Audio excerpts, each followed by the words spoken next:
Hello and welcome to Nerdarchy, for nerds by nerds. I'm Nerdicus Dave, and today I'm joined by Connor, at the Healer DM. How are you doing today, sir? I'm doing good today. How are you doing, Dave? I'm doing good. So, happy to have you on. If you could tell people who you are and kind of what you do. Awesome. So, in case you don't know, my name is Connor. My pronouns are he, him. I am a mental health counselor. I work in the public schools, and I moonlight and my fun job is a content creator for Dungeons and Dragons. I also do some pro DM services, and I'm the president of Date Summit Charities, which is a 501c3 gamer facing charity, and we raise money for quality local causes and help events and conventions connect in that way. So I do a lot, and I'm really happy to be here talking with you, Dave, because I'm not going to lie, I'm excited about it. I was excited to have you on. So, are you using gaming in any of your practices? Actually, Dave, I've set it up now already. So, like I said, my mental health practice, I work in the public schools, and so we've got some restrictions there. I am in an in-person school, and have several hundred students that I see and interact with on a daily basis. Um, the limitations of the school are such that right now, in-person gaming groups, I kind of had to put them on hiatus. But I have it lined up after some of the restrictions are relaxed and the vaccines get out there to start running in-person gaming groups, teaching kids social skills through gaming, particularly students that might be on the spectrum, uh, either autism or with social delays. Yeah, at this point, we've had quite a few people on from the mental health profession to talk about it, so it's becoming more and more prevalent. It I wouldn't is. say It is. mainstream yet, but prevalent. Well, it's hard to be mainstream. We're still waiting on more research to Uh, come out that detail its efficacy. But as far as role playing as like a therapeutic technique, we've been using that for a very very long time. You know, role playing is was a part of Freud's practice yeah, back at the beginnings of psychoanalysis, and so it's not like role playing at itself is new. Using a tabletop role playing game, well, that's where we still got to do some evidence here in our field. But the anecdotal things I'm hearing back are very positive, and so I wanted to give it a try. I guess you were using it, kind of like before the end times. How is it being received by the kids?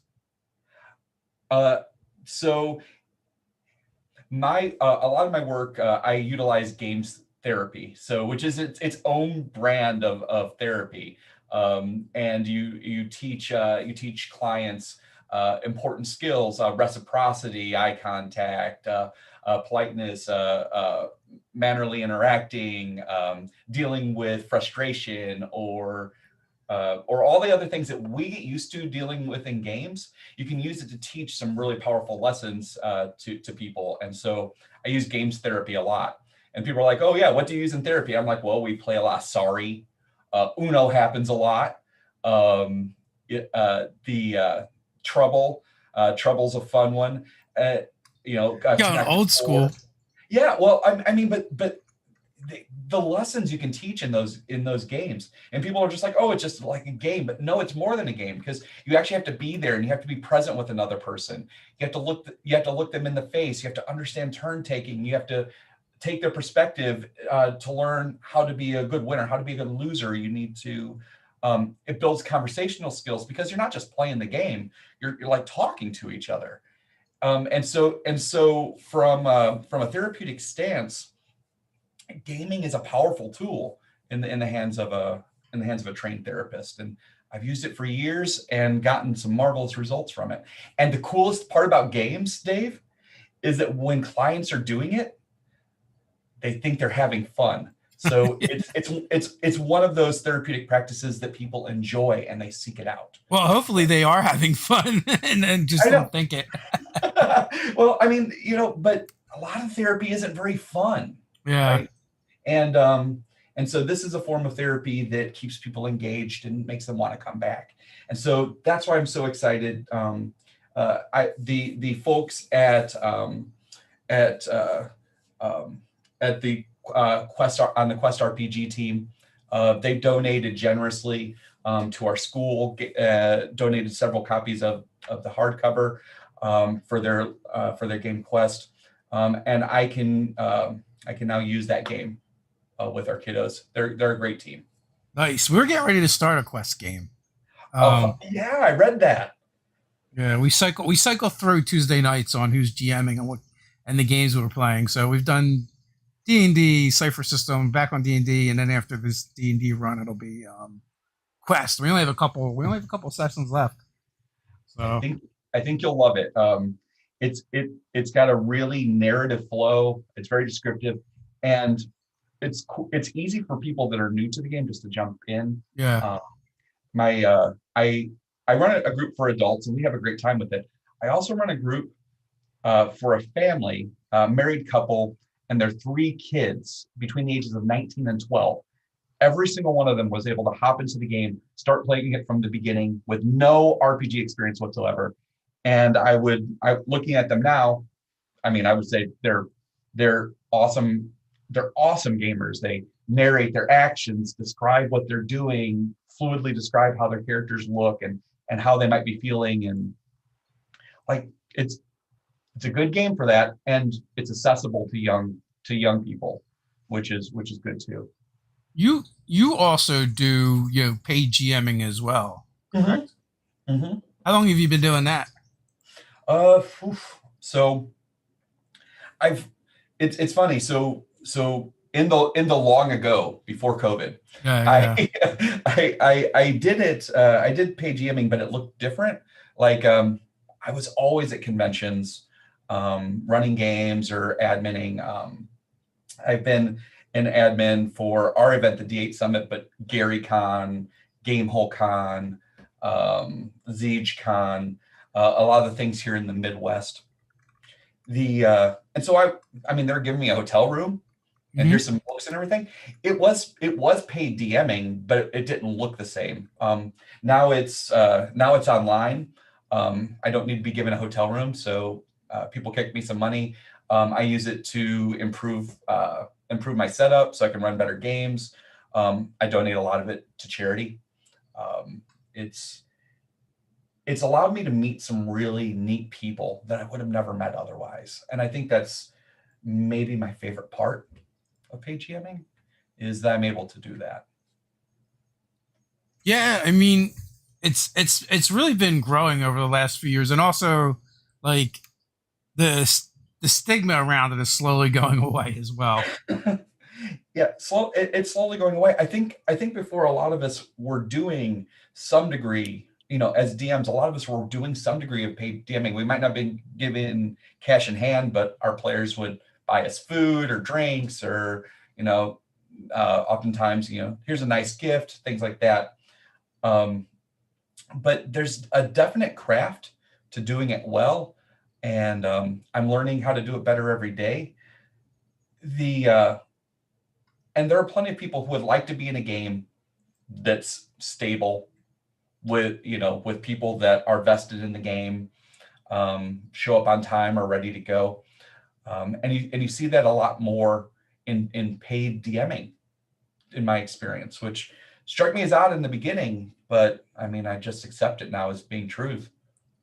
I, One of the very first times like I encountered like the conjunction of mental health and gaming was Mhm. with actually one of our fans, and you know they had told us that they were at one of their sessions, and their therapist actually wrote them a script to play more D&D because they just I think purely from they felt that person needed more socialization, Mm. and like they just saw that as an avenue to do it. But then like slowly but surely after that began, that's when I started noticing like professionals actually working in the field. Uh Megan, I think it's Megan Connolly, Oh, appeared on okay. GM tips with Satine, and we had talked to her. We've had Jack Birkenstock on from the Wadhana Group, which is up in PA, and they also do Save Against Fear, which is a con. Crazy. So, and I think also Jack plays in Clinical Role as well, which Hmm. is Megan's game that she runs on Twitch. So it's getting like more recognition and a lot more visible. Yeah, it is. So, It so is. I don't And know. it's good. Would you trade working in the schools to for working at a facility where you just like have to run D&D games and do counseling that way? You know what? That's a tough question. It depends on where I felt I could do the most good. Yeah. You know, I left a pretty decent career in business to go back and work in mental health. And I think a lot of it was just because I was doing things, but you know, I'm I'm lawful good. I want to know that what I'm doing makes a difference. And business, I mean, you know, it was fun, and and I could tell when that I was successful, but I didn't feel fulfilled. Yeah. And working mental health lets me do that. I and it would be tough for me to leave my school. It'd be tough for me to leave my community, because I know that the kids and the families that I work with, I can tell that they need me there, and they appreciate me there, and so that's worth a lot. That's worth a lot in happiness. I was kind of like a serial entrepreneur, um, on the side Uh-huh. before like this finally stuck. And thankfully, I have a wife that was kind enough to see me through all my crazy harebrained schemes to something that actually somewhat worked. Well, I mean, but you've got a brand. Yeah. You've got a powerful brand, and so you've So built that up. so much like you, I can definitely I definitely made more in doing heavy construction, which was what I was doing before, before I went full time doing this, which Mhm. paid a lot better, but I do not miss it. I never have to dodge tractor trailers anymore or have any near misses on the highway. Yeah. So and Yeah, I don't have to worry about filing monthly paperwork for taxes. I don't need to worry about irate customers. oh, so I do have to worry about those things now. But But no job is going to be perfect. no, and you're doing what gives you happiness, and I Yeah. mean there that has a health benefit to it that is worth it's worth gold. The That's I think that's part of the reason why I'm such a big fan of gaming, at least gaming for mental health, is because so many people, when they play games that we enjoy, they find a sense of fulfillment that that has positive health benefits. And I'm not talking just mental, I'm talking physical. We've known it for years. It's a good stress reliever. It allows you to blow off steam. It allows you to be in a world where your actions can be world changing. And when you're caught in the day-to-day drudgery of our lives, where you don't often feel that way, I mean, that's powerful stuff. And so, I mean, we've always anecdotally as gamers known it helps us feel normal. It helps us feel better. It creates powerful friendships. And now the mental health field is coming around to this. They're becoming exposed to this. They're like, wait, there's something that does these things.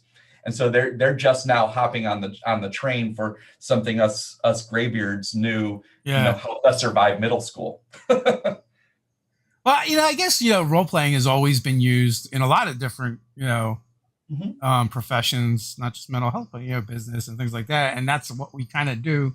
So that in itself has its own benefits, in creating these safe spaces. It is. And and it is so cool to see something that we're so passionate about get used in such a positive way. Mhm. I know one of the things like when you mentioned when we were talking, I thought about is like it occurred to me not that long ago that like I used to get migraines and tension headaches. I haven't Mhm. had one since I quit my day job. So Wow. See, and I mean that gets back again, like uh, you were saying, to the benefits, the health benefits of doing something that has meaning to you.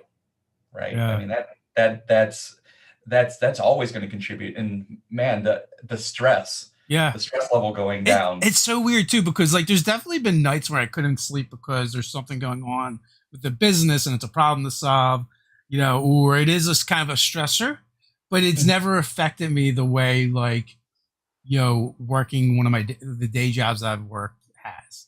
I never really attributed it to that. I didn't realize, that was why the things that were going on in my life were giving me like these. But I think that's what it was.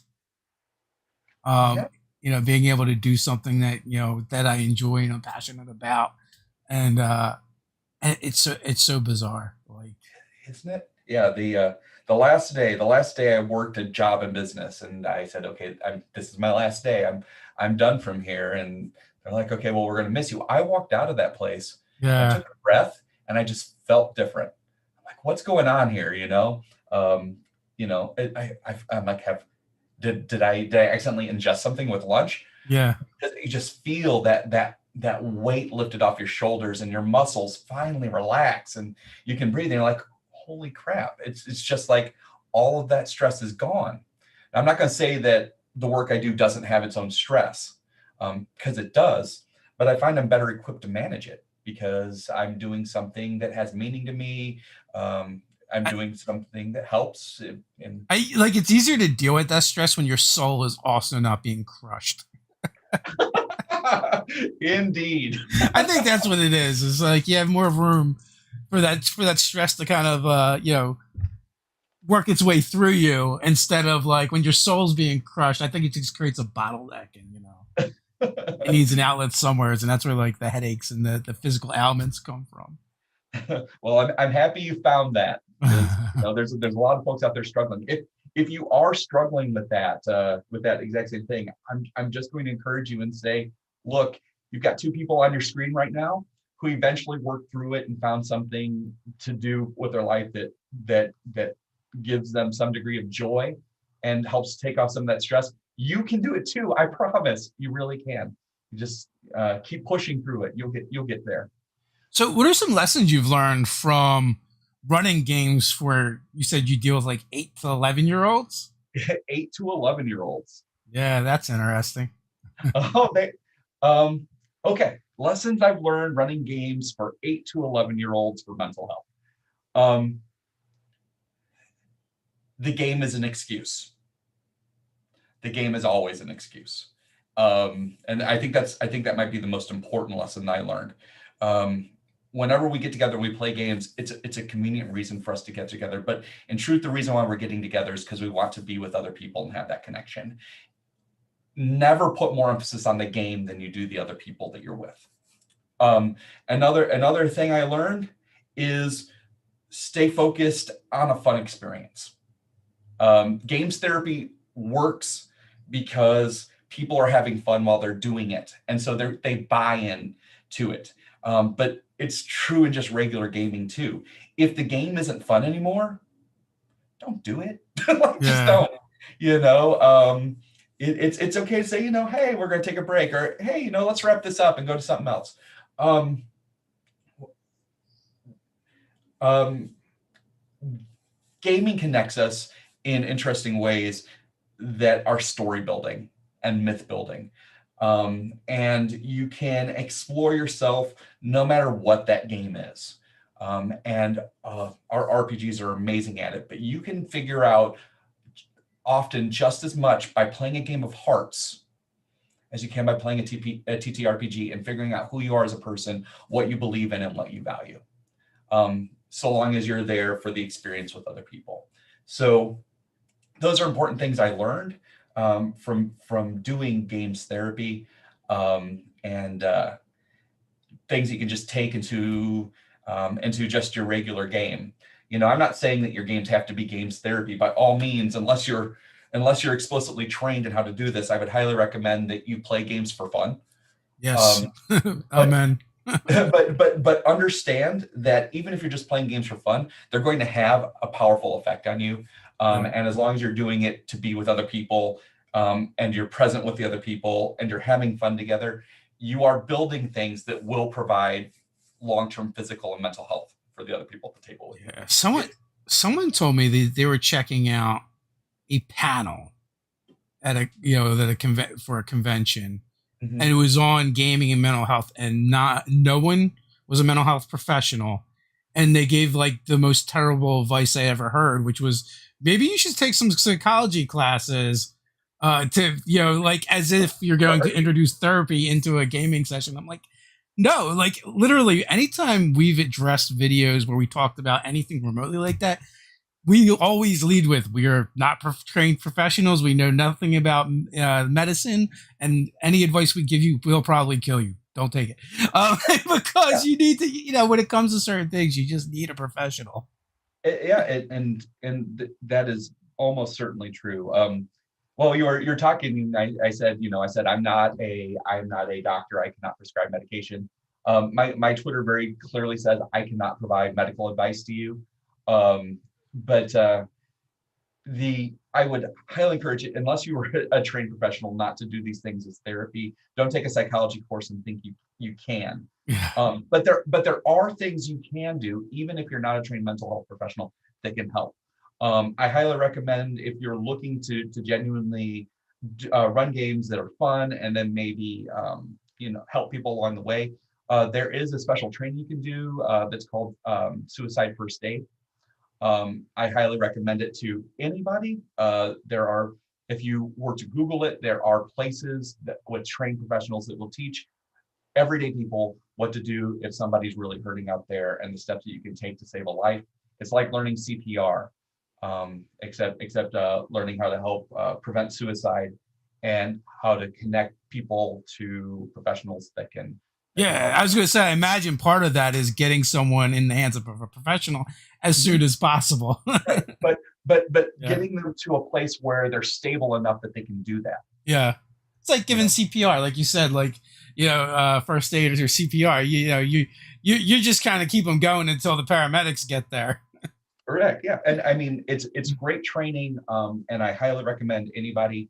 A lot of places will offer it. Like, there's a lot of community agencies that will offer it for free. Even if you're Yeah, willing to give up some hours of your time, you can save a life. You could be that person in the right place, because it's funny. It's funny how this works. Relationship building. Uh, Sometimes somebody will see you as the person they can talk to, and you can never predict who that is. And you're just in that spot. And if somebody comes to you and they say, you know what, I've been feeling really down lately, and I don't know if all this is worth it or whatever. If you're the person they come to, you can't just immediately say, hold on, let's talk to this other person here. yeah, You yeah. have to know how to say, okay, this is the person. This person trusts me, so let me get them in a good enough place that we can say, okay, we're fine. Let's here's some people I know you can talk to that might be able to help you further. And You that mentioned, like the games. It shouldn't be, nothing we do should be more important than the people. The game shouldn't come before the people, and I 100% agree. Like having done a lot of videos and just gotten a lot of comments and questions. A lot of times, like my first thought is when I get to some of these questions, like, who are you playing these games with? Like, and I kind of I feel like it's when people play in public spaces where they're just coming together, or even like online games, they don't get the benefit of the friendship. They just get the game, right? And I highly recommend to anybody, if you're going to play these games with people, try and make it people you would want to be friends with, and or expand your horizons to be friends with these people. Like I've always looked at an invitation to our gaming table as an invitation to friendship, not just to play the game, because I feel like a lot of these problems we get is just stems from you're not interacting with them as people. They're just like props to play the game with at this point. they're NPCs in your tabletop video game, where Yeah, they got lights over their head, and they'll assist you on a fetch quest or something. Yeah, the humanizing effects of the tabletop, as opposed to a video game. I mean, that's the key, right? Um, the ability to play video games online with other people was great. The ability to do it with voice was revolutionary, because then the other people you're playing the game with started feeling human, even if you just met them. Um, the games I play online, I always log in 30 minutes early to the start get time and say, I'm there. I'm piddling around, making sure everything looks good for the game. If you want to come in and chat, come in and chat. Talk about whatever you want to talk about. Before I start the game, I always ask, everybody in a good place? Where are you at? If you're not in a good place right now, it's okay. Just send me a message saying, you know what, I'm not in a good place right now. Don't hit me with anything heavy today because I don't have it. Just let me fireball some stuff and I'll feel better. I mean, send it to me. I'm cool with that. Yeah, I won't hit you with hard stuff. Fireball to your heart's content. Because the game should it should take a backseat to the relationships, and you should become friends with the people that you play with. I'd like to think that the games that I run online that I get a chance to do that with the people that want it. Yeah, kind of talking about like the thing. It's the thing we do when we get together. Like we've had the same gaming group in some incarnation or another. Me, my brother, my buddy Mark, and Ted for like since my early 20s, like over 20 years now. That's awesome. Obviously there's some in hiatuses or whatever, and I feel like we all would get together at the game for different reasons at different times. There's been many times where my buddy Mark would call me up and be like, "Hey, are we playing this weekend? I really need to kill stuff." Because he would use. He's like, "I'm having a bad week at work," and this is that was his outlet. I feel like there was definitely a lot of times where I would run games and get together with these group of people because I just wanted to hang out with them, and the game was just going to happen. Mm-hmm. Yep, absolutely. Oh my goodness, I've got two gaming groups on Sunday that I play with. I play with some really awesome people, and these are not pro DM things. These are just games. And we started at the beginning of COVID getting together because it was an excuse. And now we probably play a game half the time. And the other half of the time, we're drinking coffee, talking about what's going on, and connecting, right? And the game's the excuse. I love playing the games. Don't get me wrong. My Dresden Files game, awesome. I'm playing an Ink and Mummy. I really enjoy this. But you know what? It's really just an excuse. I love playing the game with them. I love just having coffee with them. Yeah, like I think like all my games now that are online that aren't streamed, which I mean is most of our games. If we get together and it's probably a good 30 minutes to an hour before we actually start playing. It's just like hanging out for a while. Hey, what's going on this week? Or I haven't seen you in a month or whatever. So I think that that time either before or after the game is like just as important as the game, if not more. Do you remember when we used to hate that day? Oh my God, I'm not even lying. I remember a time in my life when people I knew used to complain about that time. Yeah. And they still do. There's still people that do, but I just feel like they don't get it, right? They don't get the real benefits of playing the game. Mm-hmm. I think we're more aware of it now that we have a hard time doing those sorts of things in person too. Like it's more meaningful. The time that we spend with other people has become more meaningful because we can't. It's really hard to scratch that itch now. Yeah. You can't get together with people, and so when you don't have something just readily there and available, you start to take it for you don't take it for granted anymore. Although I will say, like even even when we were in person, we would still have that time before the game would start. Like usually we'd order pizza and have pizza there when everybody showed up, and we'd eat and BS for a while, and also like I guess as a DM, if I was the DM, I'm like, all right, let me let them get it out of their system now, so this way when we start playing, it'll just be the game, and but I also enjoy those moments as well. Yeah, good. Yeah, that is awesome. That is so awesome. I usually get nachos, but it's totally the same experience. Yeah. So we have a question from the chat. Brian has a question. Cool. How can I make a game fun for my players who always make edgy, damaged characters?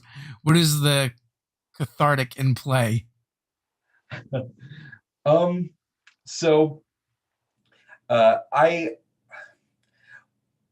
always bring up Batman. um, because Batman's an easy analogy. Uh, Everybody knows Batman.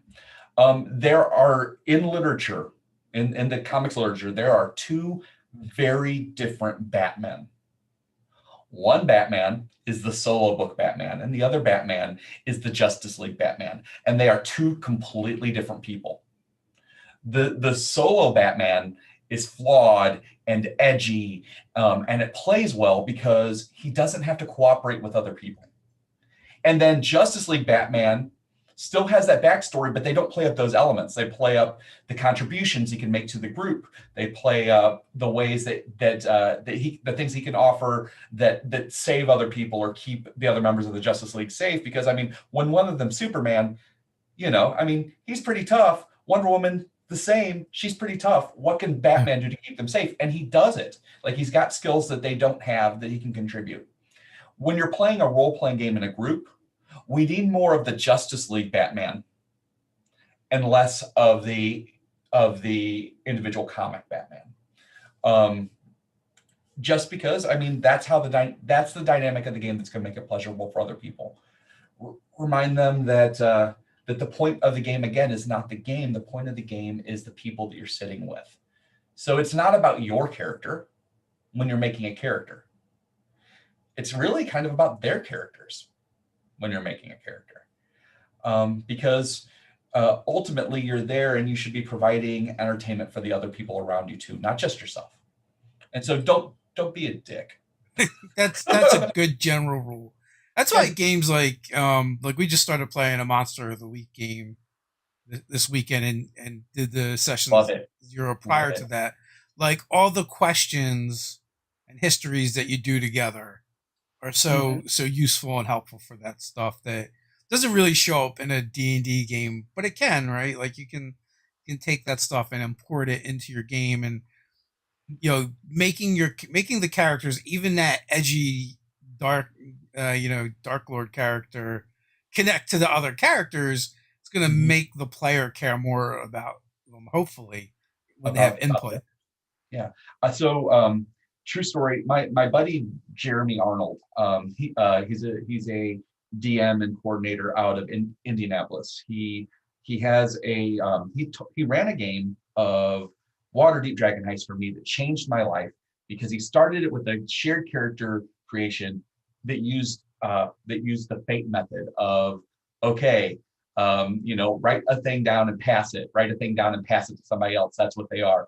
And then said, okay, you need to come up with a way that you know this character. And he would give us like prompts, like you know each other from your far past. What is the event? And then we'd create that together, and it would tie the characters together. Since that happened, just about every campaign I run, we start with that in our session 0. I'm like, don't even bother coming to a table with stats or an idea. Just come and we will share character creation together, and then we do those tie-ins, Yeah. and then say, okay, now you got these character tie-ins, allow that to influence what you're going to make. Let's get out the books, let's roll up a character and go. It's improved the cohesiveness of games in person and remote. Um, the uh, and especially when you're bringing in like the remote player, that I'm pro DMing. Often they don't know each other. I'm bringing them together. By the end of that first session, they have connections that they might not have because they're not friends in real life, and they're ready to start working cooperatively after that session 0. It's Yeah. it's powerful stuff. I mean, it's so sad too when people like view this as like a waste of a session, a waste of time. Because one if you do it right, it's also fun, right? Oh Uh, yeah. if it and by right I mean it has to be productive. If you get together and everyone just kind of makes their characters on their own, but you're together, it doesn't help. There has to be narrative and story elements involved, right? And this is like a great place, especially if you're running a game that's more like a homebrew. It's not a pre-written adventure. Hmm. This is a great place for the DM to mine for ideas and get a feel for how the campaign's going to go, or present different premises. Like my session zeros, I always like to start with like, here's 3 or 4 premises that I would like to run. You guys decide which one you want to do. Or if you would like to change one of these and alter it, let me know, and let's see where we can negotiate and meet in the middle. Because also the DM has to want to run the game that they want to play as well. So Yeah, everyone, DMs are players. getting everyone on the same page is real important. Absolutely. That's there are a lot of great things that you can learn from other games, and um, a lot of folks are. I know it's out there. Many folks are very strictly D&D players. I highly encourage you, if you want to be a better D&D player, try other games. See what how other games do it. Learn what's good about them, and figure out what sorts of things you can easily just port into your D&D games. I would have never known. I would have never known about that Fate thing if my friend hadn't played and ran Fate and knew it well enough to teach it to me. And a lot of my writing now, that I do for Wizards of the Coast and for Adventurers League, it pulls in strings and concepts from a bunch of other games I've been able to play during quarantine, and made it better, because there are things other games do very well. And when you see it in action, you're like, wait, this would be easy just to pull into a D&D game without adding new rules or making things weird. Um, so yeah, play other games. It's all right. It's cool. So Dave has a question for you. How did you start with cosplay? Any sneak peeks for the future cosplays? Dave. Yeah.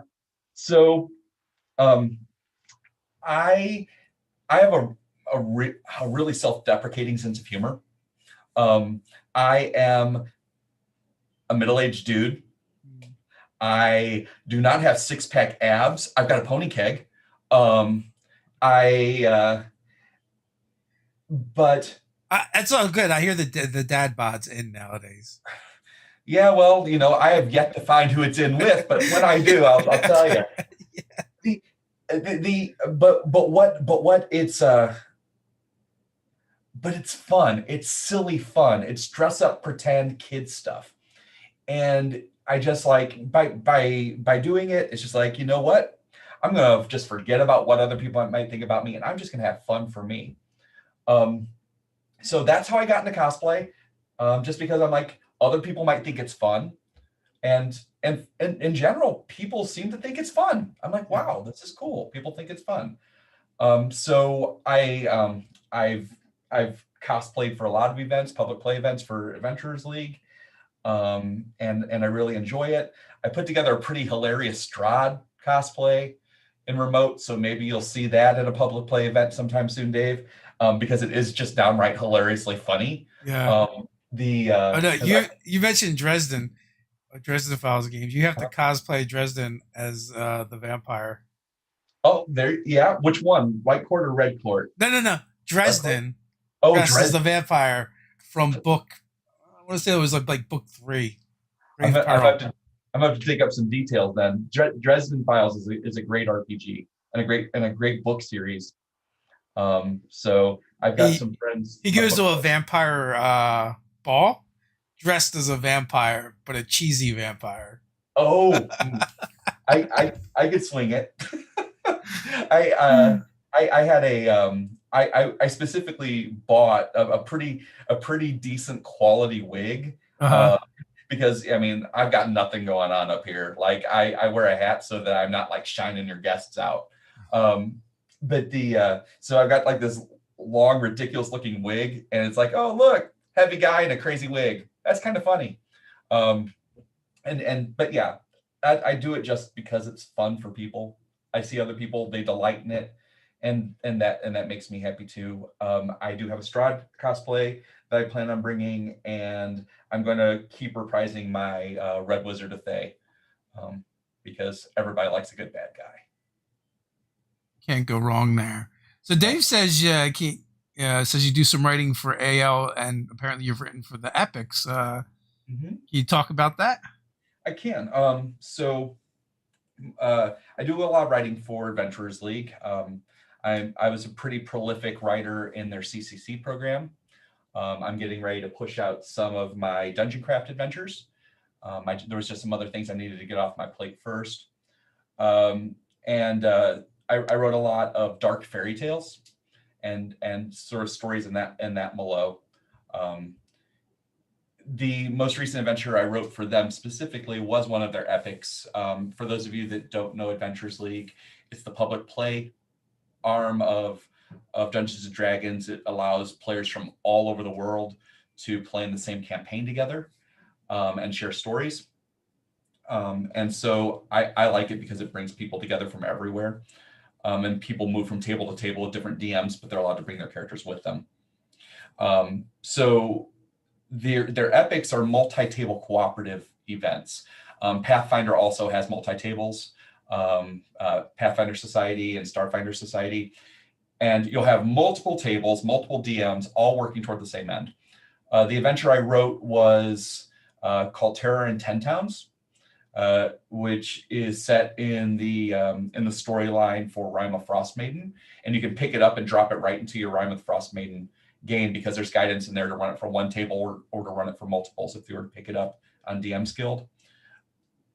It was an awesome experience. I've never, when I've written in the past, I've never had to dive so deep into the game that we love. And then here it is, or like, here's something that's set in this powerful narrative crafted by R.A. Salvatore. And there's all these books and all of these source materials and just create something. And so it was really cool to play around in that sandbox a little bit and try to tell a meaningful story. There had to be, for me, I always start from a general theme or concept and try to find sources of inspiration. And so we really try to lean into the idea of creating unity and cohesiveness against a shared threat. And I pulled a lot from some of my favorite shows and movies. So I pulled a lot of MASH. For those of you that love MASH, there's a heavy dose of MASH, and you'll see it there. Pulled a lot from Saving Private Ryan, talking about trying to display the horrors of war. Even in victory, it doesn't always feel like a victory.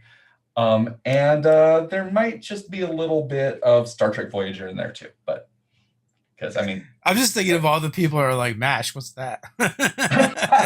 if like young people, seriously, watch MASH. It is pertinent today.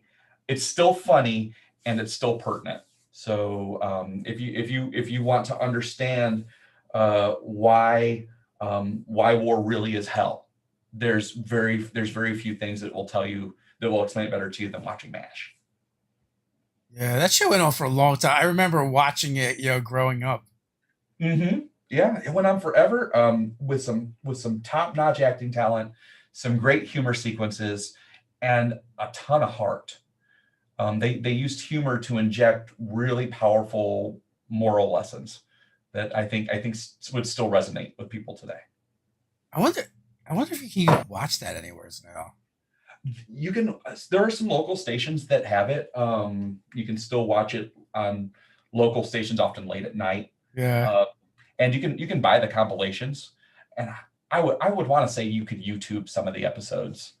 Yeah, probably YouTube. It's old enough that people probably don't care as much anymore. but it's worth watching. I'm telling you, young people, do it. You will not be disappointed. I promise. So what are you working on nowadays? So right now, there's a few things I'm working on. I am putting together, like I said, some Dungeoncraft adventures. I am also looking to put together a compilation of prior adventures into a campaign book. In a month from now, we have Mayday's 10 Days. It's an online charity convention that the team from D8 Summit has worked with some of the folks from Save vs. Hunger. We raise money for homeless shelters and food banks. We would love it if you're interested in sharing a game that you love. Take a look at our website, d8summit.org. And if you would just like to come and play games, we'd love to have you. Last year, we were able to raise just shy of $10,000 to help people, and there are folks out there that need our help now more than ever. With everything going on out there in the world, hunger, homelessness, hopelessness, these are things that people are dealing with more regularly than we used to, and it was bad before, but it's worse now. So we would love it if you would come and play some games and have fun with us, knowing that just by having fun, you're helping people. And I have a couple projects I'm not allowed to talk about, but because of NDAs, and I'm open to taking new projects. If anybody's got anything that might tickle my fancy, don't hesitate to reach out to me. Yeah, you mentioned Dungeoncraft a couple times. Mm-hmm. What is that? Dungeoncraft. Okay, so Dungeoncraft is something that the team at Adventures League put together for just to make it accessible for anybody to write D&D adventures. You don't need the backing of a convention anymore like you used to. If you have an interest in writing Dungeons and Dragons adventures for other people to play, they have set up a program where you can do that and onboard it right to a listing with other people who have written these similar adventures. And so you can highlight your skills, build your talents, meet other people who are doing the same thing. And you know, even if you live in a small town and there's no conventions near you, or you live in another country and D&D isn't as big where you're at, you have a way to get into a bigger worldwide community there. So I'm a big fan of the program. And if you are interested in it, you can go to the Wizards website, to the Adventurers League webpage, and then find more information on how to write a Dungeoncraft adventure. Download the documents that provide you guidance and the word template, and just go to town, do your thing. So I guess one of the questions I ask a lot of folks during these times is, since the end times began, have you find yourself gaming more or less or the same? So I want to say I go to less conventions. Yeah, I think that's pretty accurate for all of us. Well, I mean, conventions are more accessible online, but I probably go to fewer conventions. Yeah. I do spend more time gaming. I do. It's easier. It's easier for me to play with people that I adore, that I've met at gaming events that brought us from all over the place. So now that online gaming is more popular, I can play games with my friends in Georgia and North Carolina, and Ohio, and California and Texas, and people that I would see once a year. I can now play with them once a week. Yeah, that is the joy of online gaming, is like we can now connect with people.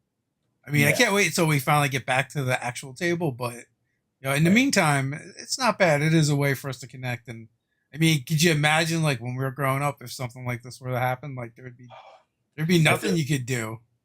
I feel really bad. I feel really bad for kids, because I mean, you're talking about teenagers. Neurologically, they need these connections more than we do as adults, because they're self-defining. They're such a critical part of figuring out who you are, and then you're not able to see other people. That would make it super tough. And so I don't knock kids right now that are all over social media trying to figure out who they are, because they're just trying to find anything that fills that need. It is a tough time, but I mean, we can find those things. We can find those relationships. I'm not gonna lie though, can't wait to get hugs again. Yeah. I'm kind of a hugger. Anybody that knows me knows that I'm a hugger. I'm like, come on, bring it in. Everybody gets hugs. As long as they want them, they get them. But in the meantime, I mean, I'll make the most of what I have, and I'll stay as positive as I can. I'll thank God for the blessings that I do have. Even if I don't have all the blessings I want, I'll thank for the blessings I have. So when conventions open back up, if you could pick the one convention you'd go to first, which one would that be? I know it's going to seem self-serving, but it really is not. The first convention I would go to would be the D8 Summit. The D8 Summit, but it feels so different from other conventions. And I'm usually working it just like I do other conventions, but it's more laid back and social. Okay. And, it's not a word of a lie to say that after the games are over, people walk down the hall to the bar and they stay up Yeah. all night talking and sharing stories and having drinks. And I don't see that at other conventions the same way. It's not like everybody moves en masse. It feels more like, well, if you do that, you're doing it with friends. But at the Day of Okay. Summit, you do it with everybody, which is kind of cool. I am really looking forward to Gamehole Con. It's about the biggest convention that I go to each year, but I feel like I see a lot of people that I care about. It's like a family reunion. Um, Having missed GaryCon this last week, adminning and having a virtual one, I kind of look forward to GaryCon a lot too, because it's that party atmosphere that GaryCon brings. I'm looking forward to that. Are there some that you're looking forward to? Gamehole Con, was a lot of fun. I've only been to that one once. I've not been to Gary Con yet. I've been to Gen Con for the past few years. Mm-hmm. Um, and PAX Unplugged, like that's kind of like a local one for us, so that's kind of nice. And we were also in the process of setting up our own convention, which we started at the end of 2019, and then the world ended, and Yeah. so in the after times, we were planning to get that going back on. Yeah. So Yeah. yeah, so I I'm really love looking forward to that. Although I suspect that one, it'll as cool as it will be to do. I suspect it won't be as fun because I think we'll be working. the there are ways to have fun when you work, but yeah, sometimes it can take the energy out of you. I just try to bank up some sleep before I go so that when I deprive myself of sleep socializing with people, I don't feel so bad. Yeah, yeah. So Um, I'd probably PAX Unplugged, and we may even attempt that one this year. Next week, I'll have my second dose of vaccine, and I don't know. We'll see. that Yeah, is that awesome. that one's later in the year, so maybe I don't know. Let's see. I'll have to read the room as we get closer. Yeah, read those tea leaves and figure out if you feel like it's going to be awesome and it's going to be safe. Yeah, Everybody, yeah, right. You need to make those good choices based on what's good for you. Even if they don't always feel good. yeah. So I, it'll be kind of bizarre to think of like being in a whole convention with everyone like masked up and I looking like know, ninjas. I know. Uh, you know, Everyone's kind of cosplaying. everyone's cosplaying. It's Yeah. either ninja or doctor cosplay. You Yeah. know, and so at the school I work at, when people wear cloth masks, I call them ninjas, and when people wear medical masks, I call them doctors. The kids That's, seem to get a kick out we of don't have that. genders anymore. We have doctors and ninjas. Doctors and ninjas. How's it going, kiddos? Um, Oh, I that's got I great. got doctors, ninjas. All of you are pretty impressive. Yeah. So, we'll see what happens. But I figure, a year from now, things should be fine. Well, when I do see you in person, I will definitely pass a drink of your choice over to you because Sounds um, good. it'll be well earned for all the hard work you're doing out there, building a community online for people to be a part of. I will say though, like this, like 2020 is giving my liver a nice break. Because I don't really drink that often, but I usually do make up for it at conventions. So Yeah, yeah. Gary Con is a good solid 2 to 3 days of feeling bad after I'm done with it. you Um, get recover, and as you get older, it does not get easier. it does not. No, no, no. 3 drinks and I'm feeling it the next day a little. So, Yeah. um, How many but games are you currently playing in? okay.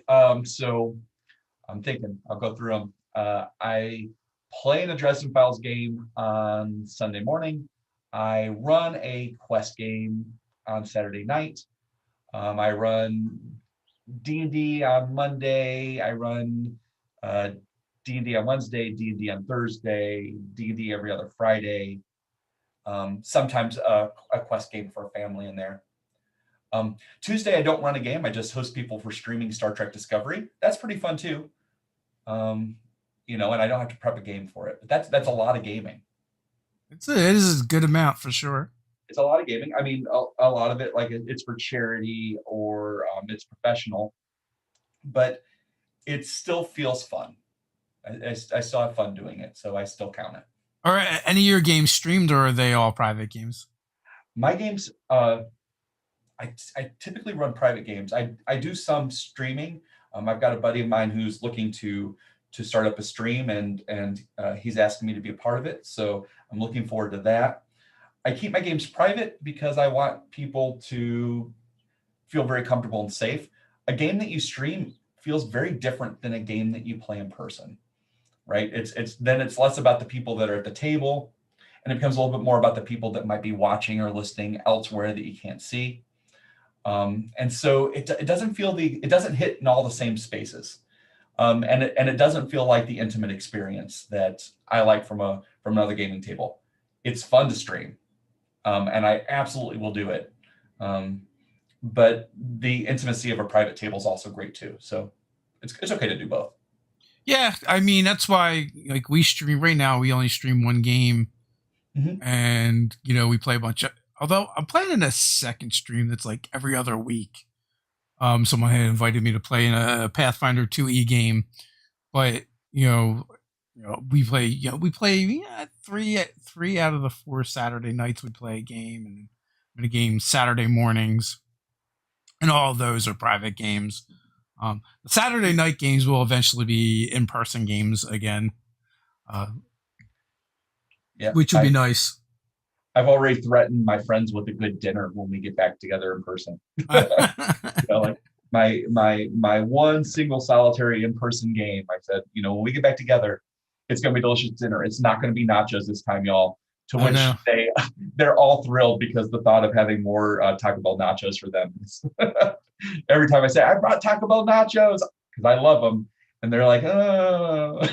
Yeah. Well, by the time you guys finally get back together, they might be ready for the Taco Bell nachos. We'll take what we can get, right? Yeah, they'll be disappointed when you show up and you don't have the Taco Bell nachos. Well, I will certainly make sure that no matter what I bring with me, Taco Bell nachos are going to be sitting there, getting cold because it's Yeah. usually me eating them. I, uh, I love them, and I give them a hard time, but that because that's how we are with each other. But I love them and I miss them. Yeah, I get that. I mean, for us, we usually do pizza. Like, so we usually will order some pizzas and uh, Classic. yeah, it's been a tradition for the past like 20 years. So we're not gonna give it up now. Why do it? You know what? Yeah, It brings you joy. Marie Kondo will give you a thumbs up on keeping it. yeah, Oh man, so I remember back when I was in high school. So we would get together over at my buddy Devin's house to play some D&D. And back then, the only D&D, I'm going to age myself. It was 2E when I was in high school. That was the game. So we'd get together, we'd play some 2E D&D, and we would order Little Caesars because we had a bunch of teenage boys all hanging out playing D&D all-nighter D&D sessions. And when you're trying to feed like 5 or 6 teenage boys and you want to do it on the cheap, you can order like 5 or 6 of these gigantic Little Caesars pizzas yeah. and know the parents would buy it, set it in front of us and say, there you go, we're leaving, and just go to another part of the house because they didn't want to hear what we were doing. Those are some of the best memories. And I don't think they're a giant pizzas. Oh wait, maybe they had the big boxes of the square, right? when I was a kid, they had gigantic pizzas available. Yeah, I don't it think was they almost did. like a double box. Yeah, it Of was ridiculously big pizzas. Yeah, it was so cheap. And so cheap. Oh, I think remember. from Absolute Tabletop, Matt Click described Little Caesars the best. It's like a $5 pizza that tastes like a $7 pizza. That's good. A lot of it's the memories. I appreciate the memories of the food, and so Little Caesars even when I've had bad Little Caesars, it still reminds me of when I was a kid, so it still tastes like good Little Caesars. Yeah. Like we used to so when we were playing and Ted was in college, he would Mhm. drive for this pizza place called Dean's, I think. And it was like right outside right off the campus. Yeah. Um and like they had to like have their boxes like custom made because the slices were like so big.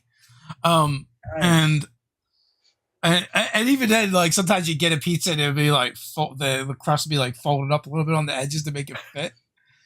And it was like it was good, but also super cheap. And I'm convinced the place must have been like a front for like a drug cartel or something.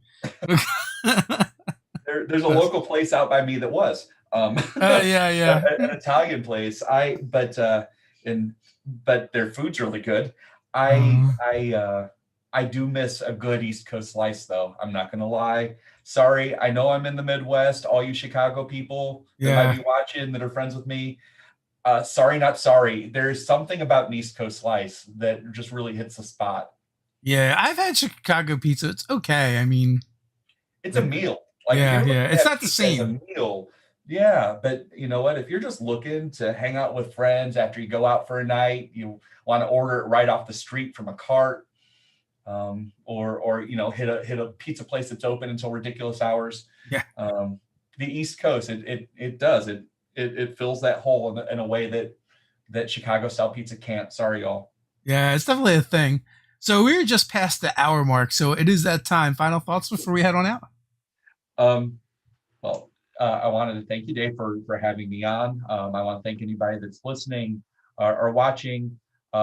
If you are interested in continuing the conversation, you want to have a talk with me, follow me on Twitter at the Healer DM.